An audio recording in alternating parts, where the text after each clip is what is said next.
you got to be so true and committed to what you set out to do that has to outweigh the fun of whatever situation is being presented in front of you. And then you always have to just go back to where you want to be and how bad you want to get there. And I think once you connect to that, you'll do anything that it takes, as long as you really want it. Like, I know for me, when I start to think about where I want to be and my future and my goals, my dreams, that outweighs anything. I don't care what you're offering me. Welcome to another episode of the Disciplined Man podcast. Today, we're diving into another enriching conversation about mindset, discipline, and the profound impact they have on manhood. We know manhood doesn't always look the same for everyone, and real strength lies in authenticity and personal truth. So join us as we explore what real men think, how we feel, and how we navigate the complexities of modern masculinity. So get your popcorn ready for this one. We are here with model, former collegiate athlete, who has also been told he has the perfect look for TV and film, the Hollywood actor himself, who you might recognize from his role as Kyle in Grownish, Mr., or should I say the Grant Hall. Grant, Ooh. Welcome to the show, bro.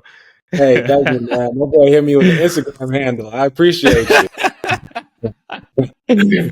Of course, bro. You know, got to let the people know who's representing today. So, oh boy. So, why don't you kind of start the conversation talking a little bit about who you are, what brought you here to LA? Because I know you've had some travels between Texas, Georgia, Ohio. Why don't you walk the people through your journey to get to LA? Man, hey, you really did your research. I'm not gonna lie. You got the whole on me. Oh yeah, you know it. Nah, you did your research, man. You did your thing. Yeah, I mean, like you said, I'm an actor. Had some experience in modeling. Grew up as an athlete.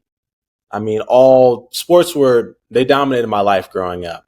And once I got older, I realized I had more passion for entertainment and arts, and met a teacher in college, my first year in college, while I was playing baseball, who really thought that I had a talent for acting, and I gave it a try. I joined some classes, did some stage shows, and from that point on, it was just all about acting.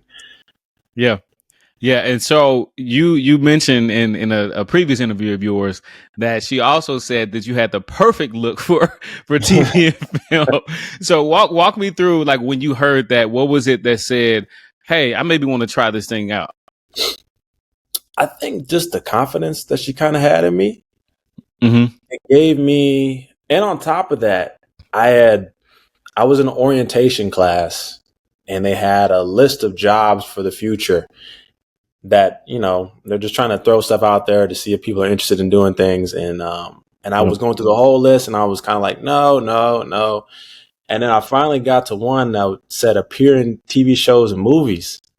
It was like, That'll do it. I'm a young kid from Ohio, so I had no concept of acting. I had no concept of being on television. I had no concept of really entertainment outside of sports, because that's all I knew. Mm-hmm. My dad was a professional baseball player. Yep. And once I saw that, it was like a whole new possibility for what I could be had been, you know, known to me. Mm-hmm. And so I circled yes on that one, but I was still like, that's not really, you know, in my future, because it's not my reality.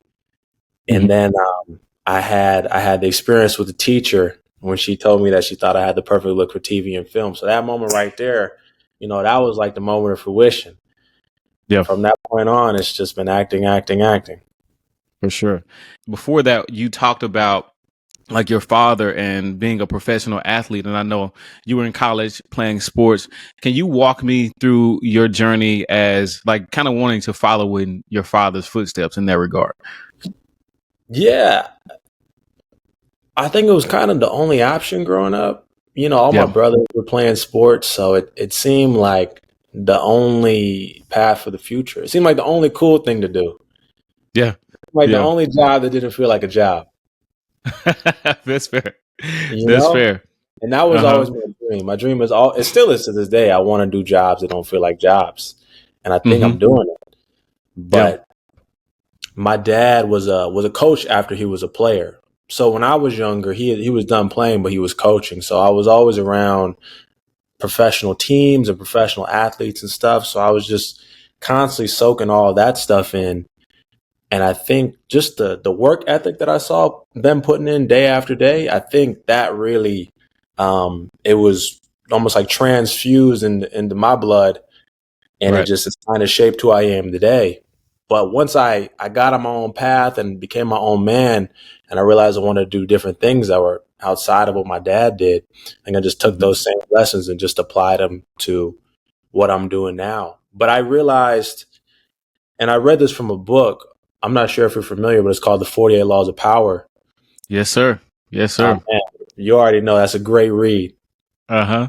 I was going to say that in that chapter, there's well, in the chapter I'm talking about, there's a whole spiel about how being in your father's shadow is actually it could be a very miserable life because you have to be quadruply as good as For your sure. parent to create your own shine. Mm-hmm. And you're Mm-hmm. really better off just blazing your own path at the end of the day. Yeah, I mean, unfortunately, I have my father's name, so Mm. I'm not exactly like Bronny James, but carry my carrying my dad's name with 10 other brothers has been a heck of a journey for me, man. So Y'all I all got his name? completely get what you see. That's the George Foreman thing right there. All his kids Yeah, have George, and you go down. Could you imagine Tillman the 10th, bro? bro.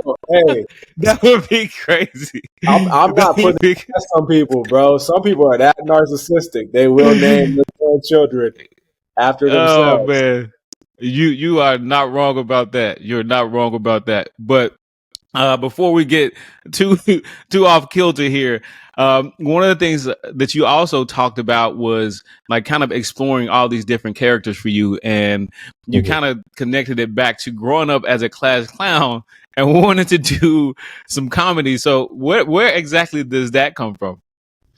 Oof.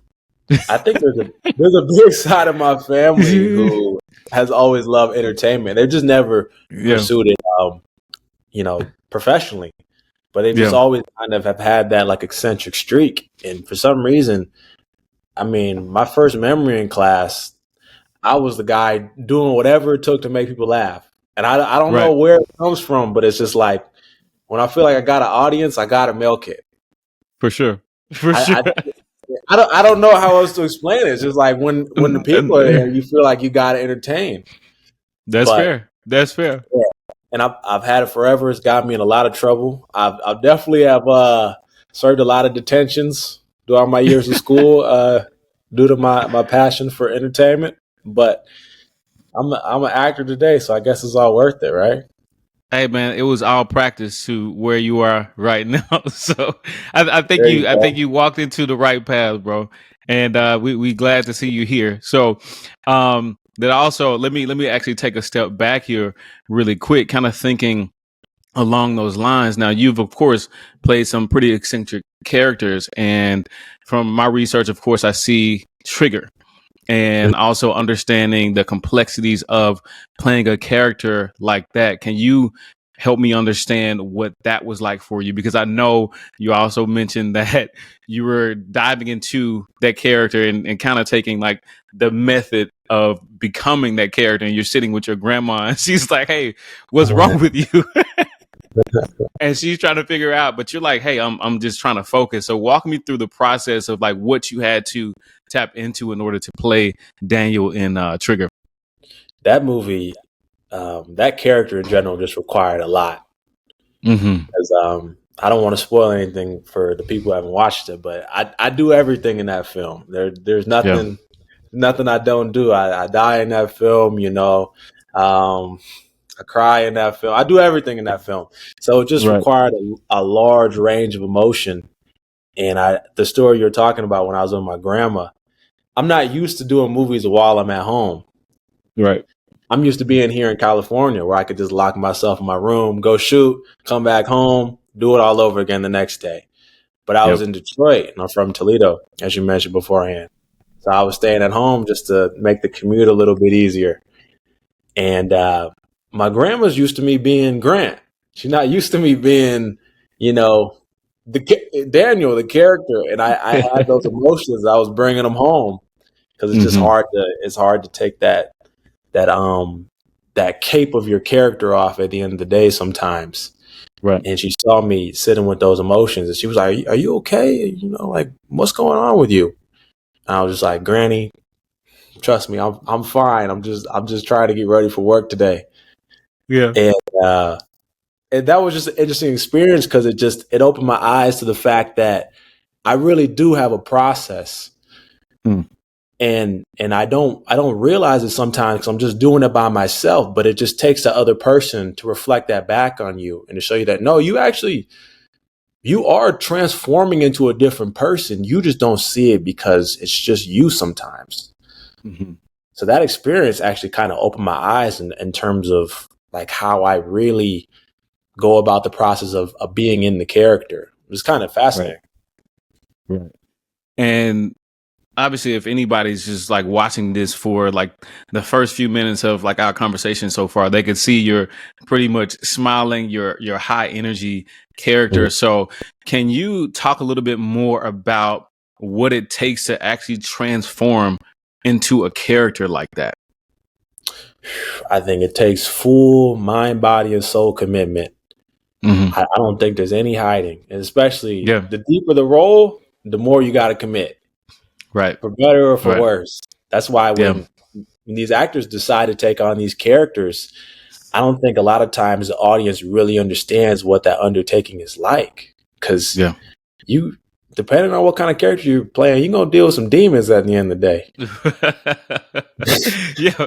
Yeah. I can only imagine and just and from the perspective of like having to actually go through like because those are real emotions and I don't think people Mhm. understand that those are real emotions.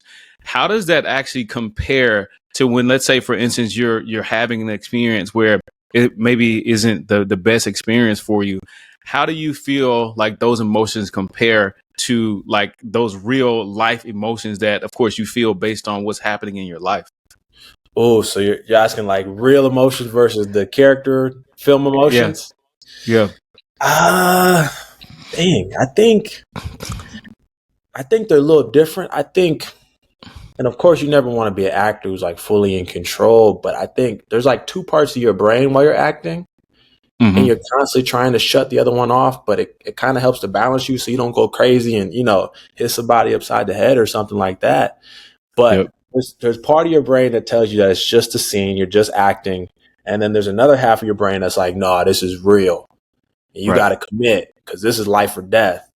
And they're Yep. both kind of fighting for playing time, but that keeps you from going crazy. In real life, I think it's just one way, So Right. in real life, that's why you can go off the rails and do anything. But in the scene, most of the times, if the actor is at least somewhat trained, you're not gonna go crazy and getting to beat Yeah. people up and stuff because it's a scene. So what would you say from your experience thus far? It doesn't have to be Daniel, it could be Cal or any other character that you played. What Mhm. was the scene that was the most challenging for you mentally to actually get through? Good question. I'm gonna say I'm gonna say it's a two-parter. Mm. I had a lot of tough scenes at Trigger. I had a scene where, spoiler alert, my character dies, and Mm. that was a tough one because I've never had to play death in a scene. And I Hmm. remember leaving the set, just I don't know where my mind was at. Mm. The energy I kind of had to create around the pain of the situation and what was going on, even though obviously all of it was fabricated. Sometimes your body doesn't know that you're acting. Your mind knows what your body doesn't know. So when I left, my mind was just, I don't know where it was at. I was in a different universe. Mm. Uh, So that was one that was tough because I wanted to make it feel like it's real because I don't like death scenes that feel cheesy. Yeah. So I wanted the audience to like really feel it, and I hope I got that across. So that was tough, and I think I did a couple scenes. One scene in particular on Grownish that was very like romantic. And it's not easy to be romantic when you got 100 people around the camera. You know, Yeah. you see the Yeah. scene on TV and you're like, Yep. oh, that was easy. It was just him and her. I've done that before, with my girl at the house. No, it's not the same, bro. It's Right. not the same when you got one of the most expensive cameras you can imagine that is detecting any kind of lie in your face or any kind of uneasiness. And you Yep. got people hovering around you watching it. You got people in at Video Village watching the playback. It's a lot of pressure on you to deliver in that moment. Yep. It's like walking up to a girl for the first time on steroids. That's the best way. Like, you see, I had to pause for a moment to take in what you said Mhm. because I can only imagine what that would actually be like. So you talked a little bit about like just kind of like leveraging that moment in a sense and being able to like tap in that moment. And of course, as a former athlete and still now, obviously you're working out, people can look at you and tell, and you work out like 5 or 6 times a week, but it's constantly showing up in that moment. Can you talk a little bit about like some of your experiences even today where you feel like you've had to show up as a man, even in the face of adversity? Yeah, I think that's a daily process, right? Yeah. Like even this morning, I got up and did a tough workout, and it was one of those days I really didn't feel like doing it. Yep. But I know that those days are the most character building.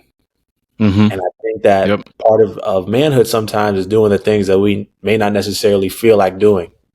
For So sure. it's bigger than just doing the workout itself. It teaches yourself something about resilience and pushing through tough times and pain. And I think that is kind of a nice embodiment of masculinity in and of itself. Mm-hmm. And before we get too far, I want to actually take a step back really quick because I know you also do a lot of charitable work. One being with Feeding America, and then the Stand Up to Cancer. Can you share a little bit with the audience about why those two are important to you? Yeah, absolutely. Stand up to cancer mainly because my grandma suffered from breast cancer for many years. She was diagnosed with it twice. Mm-hmm. The first time being when I was very young, and that just had a crazy impact kind of on my mind and on cancer itself. Because I was such a young kid, I'd never really faced death up close and personally. And then all of a sudden to have someone you love so much being on the verge of being taken away from you and leaving the world, it was a harsh reality. Right. And I kind of vowed at that moment to do anything I can to kind of give back to the the process of helping people still, fighting that battle. Yeah. And Yeah. because I just know it's a nasty one. It really is, and everything they have to go through in terms of chemo and the process of getting better, it's a grind, and I Yeah. know that for a fact. So, I mean, that in itself just kind of showcases the fact that you have great examples of resilience and understanding of who we are as men, and then in just people in general. So what I want to kind of dive into a little bit right now is, can you maybe describe a transformative experience that sort of reshaped your views on masculinity, generally speaking? Yeah, my dad for sure, Yeah. and I don't want to put my dad out there too much, but love him to death. Yeah. I think I saw him go through a lot, and like I said Mm-hmm. earlier, he was a professional baseball player, Yep. and he was a professional baseball player in the 80s and the 90s when the game was very white. There wasn't a lot of black people playing, and he had to battle through a lot of adversity. He also didn't have a father, so you got a guy who grew up in the South from Kentucky with no dad, excelling in a white sport. So you can only imagine how many obstacles he had to overcome. So he's just a man of a lot of mental endurance and a lot of fortitude. And I think he passed on a lot of that to me, for better or for worse. And I know it comes with some pain too, because it's not easy, but it also comes Right. with a lot of skill in terms of dealing with obstacles and problems, and being able to excel in whatever you're in. And I'm not a baseball player today, obviously, not professionally. I play for fun, but Right. me and my dad are in the. My mom brought it up to me the other day. We're in the same fields, man. We're playing two sports Right. that are, the odds are stacked way against us. But I think we're both those type of people that naturally that feel like we gotta have that sense of honor in what we do. It's almost like being like a knight. Like there's something noble about overcoming the obstacles. And I think he just You kind of passed it down to me. you make it sound so fun, man. Overcoming obstacles. Oh, hey, look, I tell anybody, if you want to act, make sure you really love it. Make Yeah. sure you make sure this is what you want to do, because it's gonna come with a lot. It Yeah. comes with a lot, man. It's not an easy road. And I can sense, even just in the way that you talk about him, that you have a great relationship with your father, and he's had a huge influence on what you do and just really how you navigate the world. What would you say might be the biggest lesson that you learned from your father about manhood? I think my dad was always really honest with me in terms of don't think that, for lack of a better way to explain it, that your shit don't stink.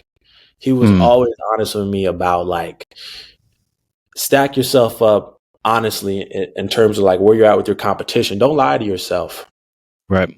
you know? Right. And he was really, he pushed me a lot. He pushed me to get the best out of me all the time. And I think his voice kind of just echoes in my brain now. But if I had to sum it up to like one statement, I'd probably just say separate yourself. That was the biggest thing he was always on. He always told me I had to separate myself. And if I wanted to be great in whatever I was doing, I couldn't be like the crowd. Right. Walk me through what it looks like today for you to separate yourself from the crowd. Because I mean, we know at the end of the day, if you're going to compete at any level, it doesn't matter if it's, to your point, professionally as an athlete or as an actor, you have to be able to separate yourself. There's a lot of people, especially in LA, in Hollywood, who want to be in the position that you're in. So sort of walk me through a little bit how you separate yourself really on a day-to-day basis. I mean, I'll be honest, man, and people would probably think I'm crazy if they saw my life, but everything I do is set up to succeed in acting. There's nothing I Hmm. don't do that's not for the betterment of my career. I'm gonna be honest. I don't do anything outside of there. I'm really obsessed, for a lack of a better term, and I know that Yeah. that term can come with a stigma or whatever. But everything, man, I don't really. I'll go out sometimes, but I don't drink. I don't do any. I don't smoke. I work out every day. I meditate. Man, look, that's my life, and I'm Yeah. very, and also, like, I don't kilter from that. Anyone who knows me knows that this is the truth. I have no reason to lie. This is who I am. I Yep. just I don't change up, and I won't be like, oh well, this is a one time thing, and I got these friends in town. I just don't do that, and I spend all my time trying to get better at what I love to do, which is entertainment and acting. And I know Hmm. that there's a lot of competition, like you said previously, and I just know that there's someone wanting to take my spot, and I just refuse to let that happen. So I'm going to do everything I can to get better at what I love to do. I'm curious to hear how you respond to this, and I already have in my mind sort of made up how you're going to respond. But I'm Mhm. going to ask you the question anyway, because I think the truth is when you really want to do something and there's all these temptations that come your way, and it doesn't matter what form they're in, there's going to be certain things that come about, and you're like, well, I could do this, but it would stop me from reaching this particular goal. It would stop me from becoming the actor that I want to be. But it requires a certain level of discipline to navigate during those times. Why don't Mhm. you share a little bit about how important it is to have that discipline, but also potentially how difficult or easy it might be for you to navigate during those periods where that temptation comes up for you? I think very difficult. I think if you say it's easy, then either you're very different than me or you're lying. Yeah. Yeah. Because Yeah. those are always the fun things, and Yep. you got to be so true and committed to what you set out to do that has to outweigh the fun of whatever situation is being presented in front of you. And then you Mhm. always have to just go back to where you want to be and how bad you want to get there. And I Yep. think once you connect to that, you'll do anything that it takes, as long as you really want it. Like I know for Mhm. me, when I start to think about where I want to be and my future and my goals, my dreams, that outweighs anything. I don't care what you're offering me. Yeah. As soon as I Yeah. connect And to you, that thought, I'm like, I'm good. yeah, yeah, for sure. And you talked a little bit about this earlier, but that also is a way to start thinking about, at least for anybody who's listening, that's a way to think about what manhood actually looks like. Is being able to say no to things that might even be fun, something that you might want to do, but you still maintain the discipline, knowing the things that you have to do.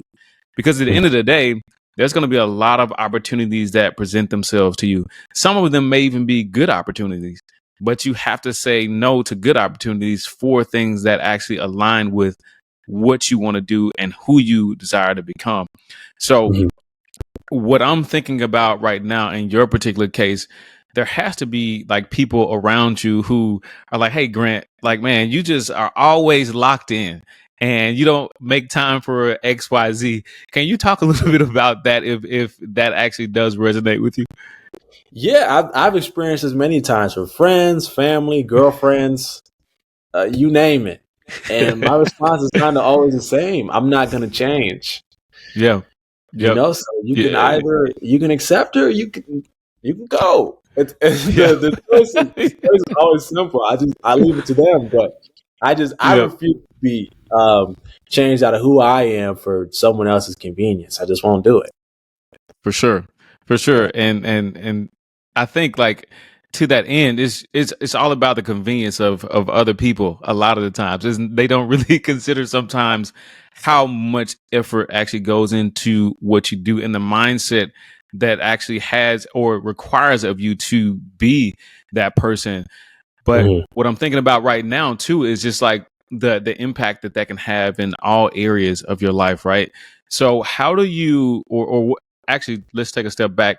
What type of support system do you have around you that allows you to show up as a Grant you desire to be? Yeah. Good question. I 100% have to say my mom as number Hmm. one.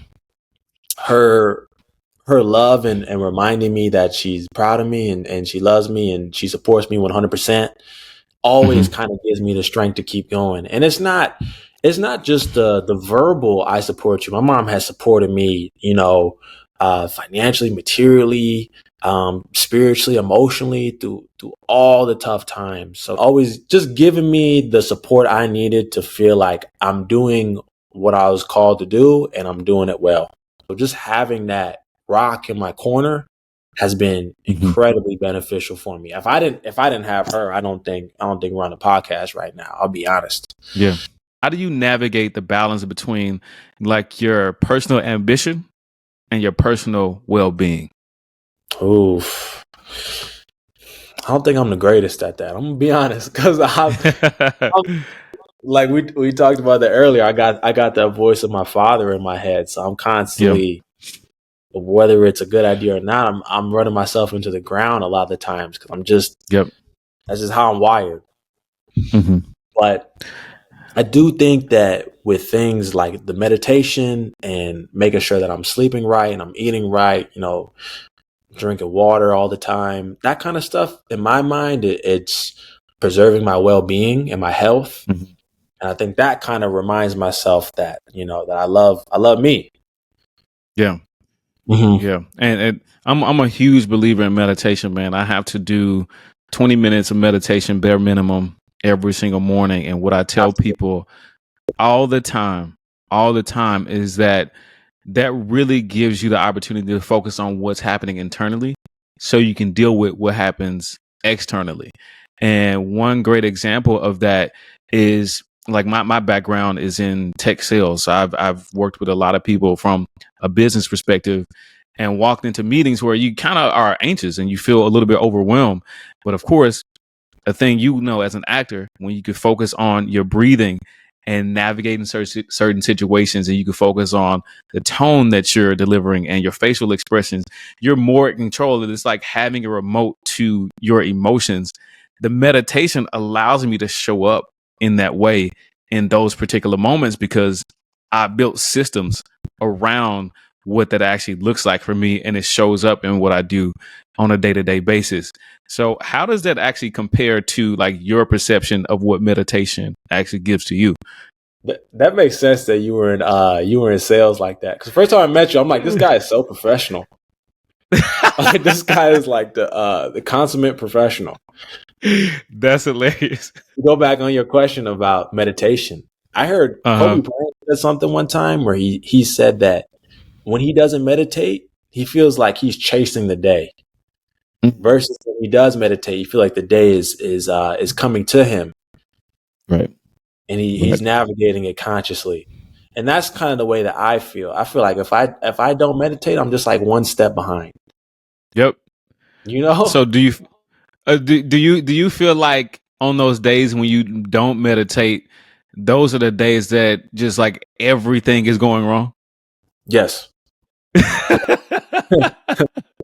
100%. you're you're just so off center. And would you say you're a big Kobe fan then? Yeah, yeah. I didn't when he was playing, of course we all knew Kobe. Yeah. We knew he was an NBA leading scorer every season. We knew the obvious, but like I didn't understand who he was personally Mm-hmm. until after he was gone, unfortunately. Yeah. Yeah. Like I'm sure a lot of other people did. But once I dove into that, I'm like, this guy is unquestionably heroic and a great role model for anyone, no matter what you're doing. Because it's just Mm-hmm. that spirit of like, I'm going to dominate in my chosen field. It's just, how can you not respect that? Yeah. Talk to me about some of your heroes, because it sounds like Kobe might be one of them. But talk to me about Mm-hmm. some of your heroes and the impact they have on you and what you do. Definitely. I'll put Kobe up there for sure. I put my dad up there for sure. I put my mom up there for sure. I'd put I'm gonna put Denzel up there too. I mean, I feel like you Mm. kind of got it, right. That's just Yeah, for that's the sure, black acting salute for because sure. he paved the way, and he's such a great role model and actor in general. I'm probably missing some Gotcha. people, but those are good ones. Yeah, I mean, no, those are great. And I was going to ask you if you like get to the end of your acting career and you had the career of like one of your role models, who would it be? But you might have already answered that. I say for me, it's a 50-50 blend between Denzel and Hmm. Leonardo DiCaprio Mm, because that's strong.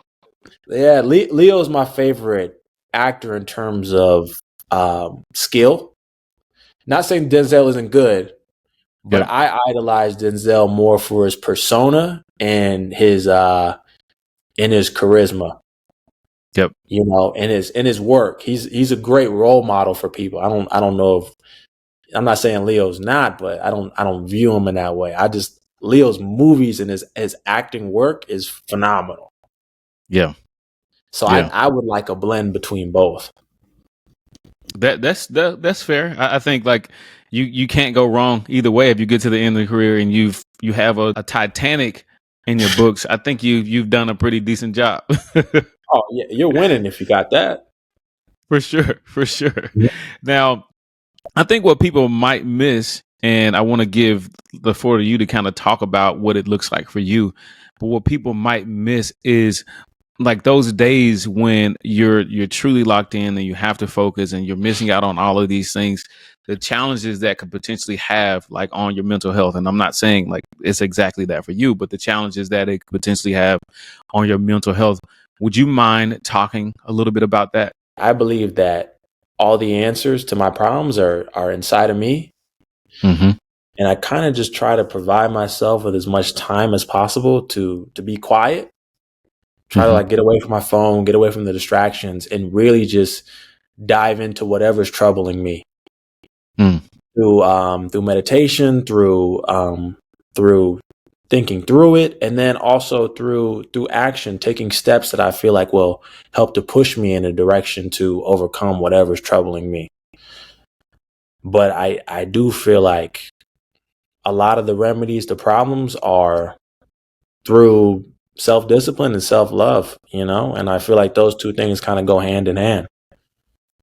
I agree with you 100%. Self discipline, self love, those are two of the most powerful tools in the toolbox. My dad told me years ago, he was watching me like try to go through like this tough experience where it's like I'm all over the place. And he was like, well, God will never give you a test that you can't pass. And so as a response to that, I'm thinking to myself, I'm like, bro, do you see me struggling right now? But you have to take this mirror and put it up to yourself to really understand like you have really been given all the tools. It's Mhm. what tool do you need to pull out right now to navigate that experience? But I think what was really helpful for me in navigating some of the more difficult periods of my life was really having conversations with people. Mhm. And I talked a lot to my dad, especially like between, because I'm 34 now. So between 30 and 34, and my dad got sick of talking to me because we were talking so much. But he also understood like all the things that we were navigating during that period of our lives, and he wanted to support his son, Mhm. and he did that. He did that a lot, and I know based on what we've talked about thus far how important your dad is to you. So how do you, if you have them, how do you approach those conversations with your father or maybe the men in your life who you value their opinion? Absolutely. I think I've received my best advice from my parents 100%, be it, my mom or my dad. My dad is a little more old school, Yeah. or it's kind of just, it's one of those suck it up responses for the most part. Yeah. You'll get through it. Yeah. One of those Yeah. type of deals. Where my mom is the more empathetic shoulder to lean on, Gotcha. where we're gonna have the discourse back and forth, and she's gonna help me to dissect it from a whole different approach. And she's a life coach too. She's a certified Mm. life coach. So my mom she's very inept at helping people to deal with their day to day issues and stuff like that. Yeah. So but it's nice to have both. Sometimes I do need that from my dad, where it's just like, be a man and get through it. Sometimes I do Yep. need that. For sure. Yeah. I think we all do sometimes. I got a couple friends who are like, "Hey, bro, like you got to go to the gym, do this, do that, do like Yeah. just do it, bro." So I get it. And I asked you the question about your dad, but I want to hear what was the best piece of advice your mom gave you? My mom. Yeah. Good question. This requires a little bit of thought because it's been a lot. Yeah.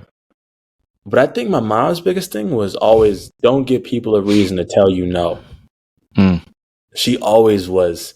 That was her tagline, with us Mm. growing up. And and I think it really stuck. And I think that's why nowadays I try to, in some people's eyes, like you'll kind of get a little bit of ridicule. It's like, why are you trying to be perfect? And it's like, no, I'm not Hmm. trying to be perfect. I'm used to trying to check every box. Yeah. Because that was the message that was always spoken to me when I was a kid. It was just like, don't give them a reason.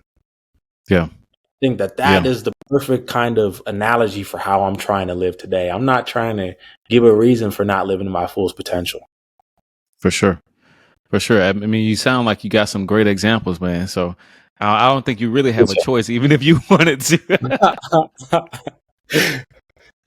Oh man. So what one of the questions I typically like to ask, and there's always some pretty unique answers to this one, is how has your definition of manhood evolved, let's say over the past 5 years or so? Oh, big time. Yeah. Big time. Yeah. It's constantly changing. And Hmm. nowadays it feels like And I don't know if it's just this mental shift that happens when you hit a certain age, and like chemically you change. But and we Yeah, talked about there's another thing we talked about we did. a couple days ago. But it's just that idea of like providing, like it's just that's a very, for lack of a better term, it's just a very sexy a way to live in my brain. It's just to be a provider. Like it's Yep. very attractive way to live in my mind now. I like providing. I like helping people.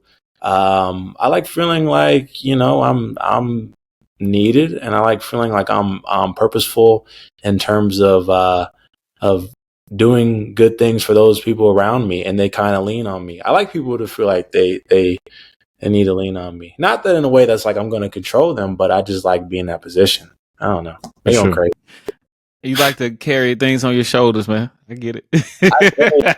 man, and I didn't always used to be like that, but when I got older, it Yeah. was just like, for some reason, that's just very appealing to me. A good way to live, I guess. So, what legacy would you say you want to leave? I want to leave a legacy where, and I think I'm lucky that I'm in one of the very few professions, and like yours as well, because everything is documented. It's like Mm-hmm. all your work is in stone, right? So speaking for myself, like every movie I do is in stone, whether that's good or is bad. But I know that that's part of my legacy. So I just want to make sure that, this work that I'm putting forth, I want it to really be impactful, and I want it to be meaningful, and I want it to be um, good for sure. And, and I think that all ties into who I am as Grant Hall. So when my great grandkids go back and they want to figure out who the grandfather is, I want to have some stuff to show. I love it. I love Hmm. it. So this question, I'm in full transparency. I'm stealing this question from another podcast that I listen to, but I think it's a really, really good question. So, if all the work that you do right now, all the work that you've done, had to be summed up in a package, and you go on, and only three of the things that you've done live on after you, everything else gets erased. Mm. What are the three things that you would like to leave? In anything? Anything. Whew. That's such a tough question. It I is. It is. That's why I stole it. That's why Man, I stole it. I feel like I see why you stole it, because this is thought. It's like I need a couple days to sit on this one, but Oh boy. I definitely think that I would be able to answer this question better, 30, 40 years down the line when Yeah. I've done those things that I'm working towards right now, because I definitely feel like I'm in the process of building. Nonetheless, I think I'm going to say my first network TV appearance, because that was very impactful for me. I'm going to go ahead and say just experiences, period. Experiences. Period. You got it. The floor is yours, my brother. So I'm okay. So I'm gonna go ahead and say my first network appearance. I'm gonna go ahead and say my first home run, because that was very special. I'll never forget that. Mm-hmm. I'm gonna go ahead and say the day my younger brother was born. Mm. That was It's life changing. I Go like my ahead. younger brothers, but I don't know if I like them that much. Those are some very powerful moments, but why those three? I think they all represent something different. Mm. My younger brother, because it was the first time where someone was born into like my responsibility. Mm. When he was born, it felt like it was kind of, I'm not the parent, but it's still my job as an older brother to kind of like guide him in the right direction. And that's a never ending process. I'm gonna be helping to Right. guide him until the day that I leave the planet. Right. So that was transformative. My first home run, just because I feel like that's like a embodiment of the shared connection between my father and I, and a nice little triumphant moment for both of us. And I didn't see his face, but someone else told me that it was very, very jubilant. And when it comes to me and playing baseball and my dad watching, it not easy to please. Let me go ahead and Fair. say that. Fair. And I'm putting it Fair. lightly. And then my first network TV appearance, just because that's just years of going to classes and drama school, going to film school, countless auditions where I didn't get it, and I got to work at the next one, with even more ambition. And then I don't get that one, I got to work at the next one even harder. And Right. it's just, and it's just a never-ending cycle. So to have a nice little moment that felt like, yeah, I'm making this thing happen. I've Yeah. I've hit a lot of blocks, but like I'm doing this thing, and that moment for me. So all of them just represent something different. Really, really thoughtful responses, my friend, and you've said a lot today, and I know I could like ask you more questions, but I also want to be respectful of your time and kind of considering the fact that you got to tap back in. So before we do that, like what are your final pieces of advice, whether it's, one or a few that you maybe want to provide to people either about mental health, mindset, discipline? You kind of take the reins and give whatever you feel is fitting. Yeah, I think that you're gonna deal with bad days, and I think it's about how you respond to those days. And I think that if you make that choice to push through those tough times, then you'll always see a brighter one for those Yep. people who are struggling with things. And I think that the times where I was able to work through things were Yeah. the times where I had deep, honest conversations with people, and then I followed it up with action. Mm. So I think we need to balance that tightrope between communication and action. And I think they have to work hand in hand, where, especially in the world that we live in today, where all the social media, I think people just like to vent, right? People just like to vent and get things off their chest, but they don't follow it up with any concrete action. So if I could really encourage people to do anything, um, especially to embrace the subject of manhood, is just to take action. I think that action and manhood work together hand in hand, right? I mean, Yep. how did the world get built? People taking action. And Yep. if we want to make this world a better place, and we want to create, and we want to do all these things, it starts with action, and there's no right time. You just got to do. That was a great answer. And Thank you. before we get out of here, man, why don't you let the people know how they can find you, what you're working on, all of that jazz? For sure. Yes, people, you can follow me at the Grand Hall on Instagram. I'm on Threads. I think, is that still a thing? I think it is, Yeah, right? it's still a thing. They just made some updates. Oh, okay. All right. So it's still popping. Yeah. I'm on Yeah. Threads. I'm on X too. And yeah, those are the best ones. Instagram's the best one. I post the most on Instagram. So Dope. that's my number one platform. The Grant Hall, man, you are a true character, my friend. I'm grateful that you had a chance to come on and speak today, because I think there's a lot of people who will kind of see what you're doing and not just be impressed, but understand the work that you do and the power of just what you can do with the right mindset. So kudos to you, my friend. Again, grateful you came on to the show today. And it's truly been a privilege to discuss like all these things with you, mindset, discipline, and how they shape the essence of manhood and how we can use them to redefine what it means to be a man in today's world. What I always say at the end of these is discipline equals freedom. And while Mm. manhood can look different for each of us, the core values of authenticity, resilience, and integrity remain universal. We are the disciplined man, and this is what real men think. Grant, appreciate you, bro. Hey, appreciate you.